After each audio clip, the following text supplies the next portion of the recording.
Okay, hi everyone.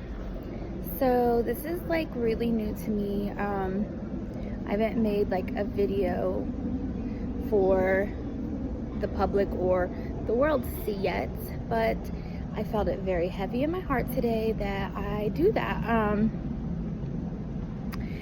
So I have a story to tell. I'll try to make it quick, but it might be a little lengthy. So hopefully you got some popcorn, cozy, whatever. But I really think that this could probably touch a few lives. That would be great if just one. Okay, so anyways, if you're feeling doubt, if you are feeling like there is no hope, that this is the end, it's not. It is not. And I'm here to tell you, it's just absolutely not.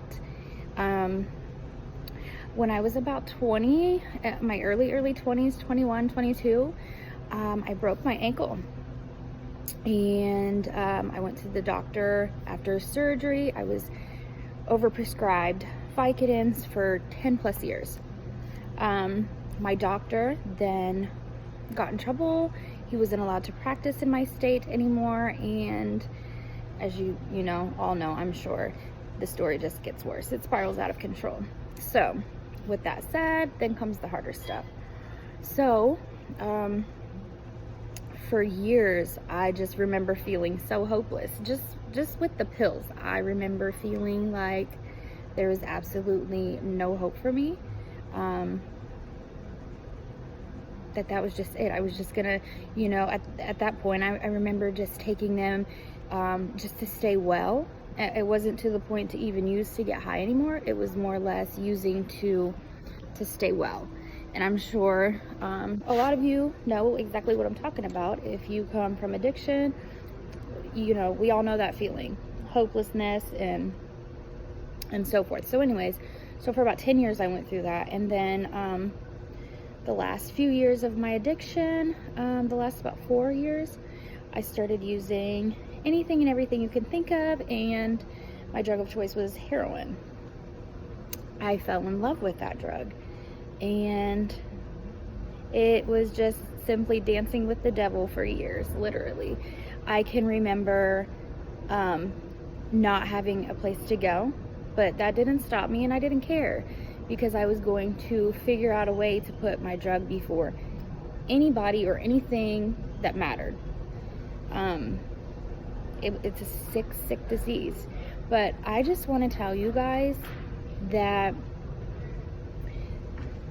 there is literally like so much more to life than feeling stuck or like feeling hopeless, that you cannot change, or that this is how it's going to end, because it doesn't have to end that way.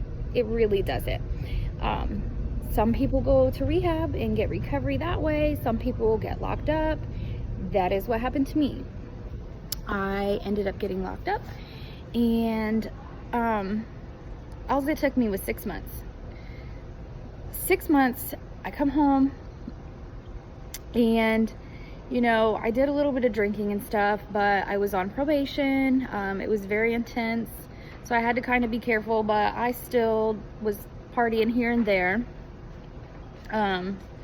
Not using, but drinking. I felt like that was just a way to not use, but for some people that's probably also a bad thing. It might trigger their want to use or their need to use. For me, I didn't really have that feeling, thank God. But anyways, people have their own beliefs on struggling and getting through it and whatnot.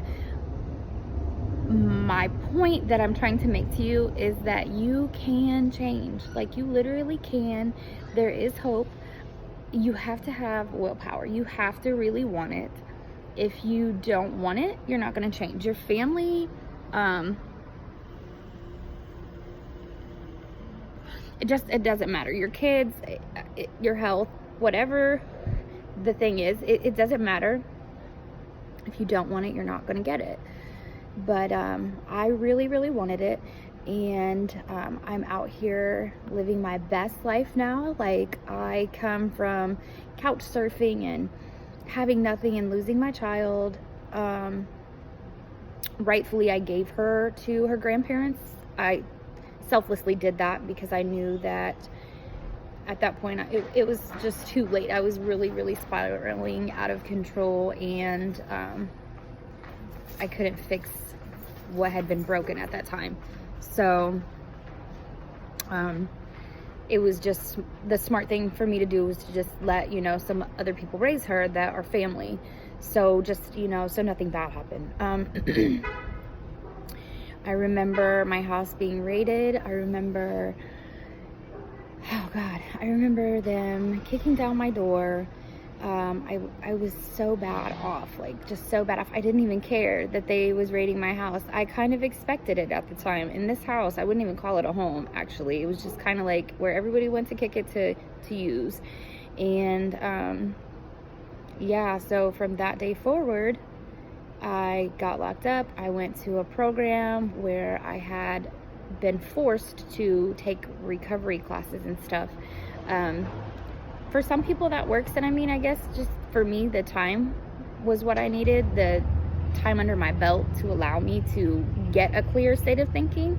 Because if all you think about is using, that is just all that you're going to do. When you think about growth, when you think about doing better and having better, and you know your worth, and you're like, okay, this got to be better than this, then you put your mind to that, and that's what you're going to do. You literally have to surround yourself with good people, positive people, people that are clean, people that live a great life. I'm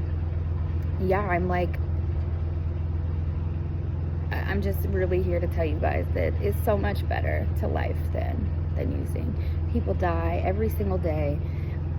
I was blessed. I've been given a second chance at life, and this is where I stand now with my second chance at life. I literally live about 4 miles from the beach in California.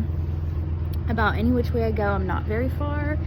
I live my best life every single day. I work very hard. I'm a productive citizen. People will always judge you for your past. You're probably going to wear this name for the rest of your life, but you don't have to wear it in your heart. You can change who you are and who you was. You can recreate yourself, just like I'm doing. You can bring light to your life. People see the change in me. They see the glow about me. People acknowledge that. And if I could literally just change one person's life today, then I have done my job. I truly believe that God has me here on this earth to give my story. And it has taken me almost 3 years to talk about it openly. Like I said, I've never went to classes. I've never felt that I've needed that because my time has always been consumed since I've been home from working and so forth, taking care of my child. I have her back. I've had her back. Life is beautiful. She's my best friend. But yeah, you just got to work really hard at it and stay focused and, grab you a sponsor or do whatever it takes, work the steps, do whatever you guys feel necessary to get you some clean time. Because once you realize, that there is more to life than that, y'all will love life. Y'all will appreciate it. Like, I'm getting goosebumps right now just talking about it. Y'all will really, really appreciate it. Like, it's a beautiful, beautiful, beautiful blessing out here. Even in my hometown, I was blessed. However, I wasn't full. I yearned for a little bit more, and I felt like it was my time to just go and put that behind me. And so me and my kid literally just packed my stuff up, our stuff up rather, and just drove. We drove 36 hours to California, and man, we're out here blessed, like living our best lives. We both work. She's doing acting classes. She's learning. I'm out here pushing for her dreams and supporting her. So that was something I couldn't do back then, and that I can do now. I'm able to be here to back her dreams and support her, because life isn't all about me anymore. Life is about her and myself, obviously. But yeah, you guys, listen, it's definitely doable. Life is lovely. put God above all. First things first, let's put him above anything, because without him, I definitely wouldn't be here. But listen, if you guys need help, reach out, do whatever. I've never dropped a video on YouTube. I'm gonna drop this one, see if it flies, you know, see if I can reach out to anybody, help anybody. If I can, lovely. I'll get back on and do more videos. But God bless y'all.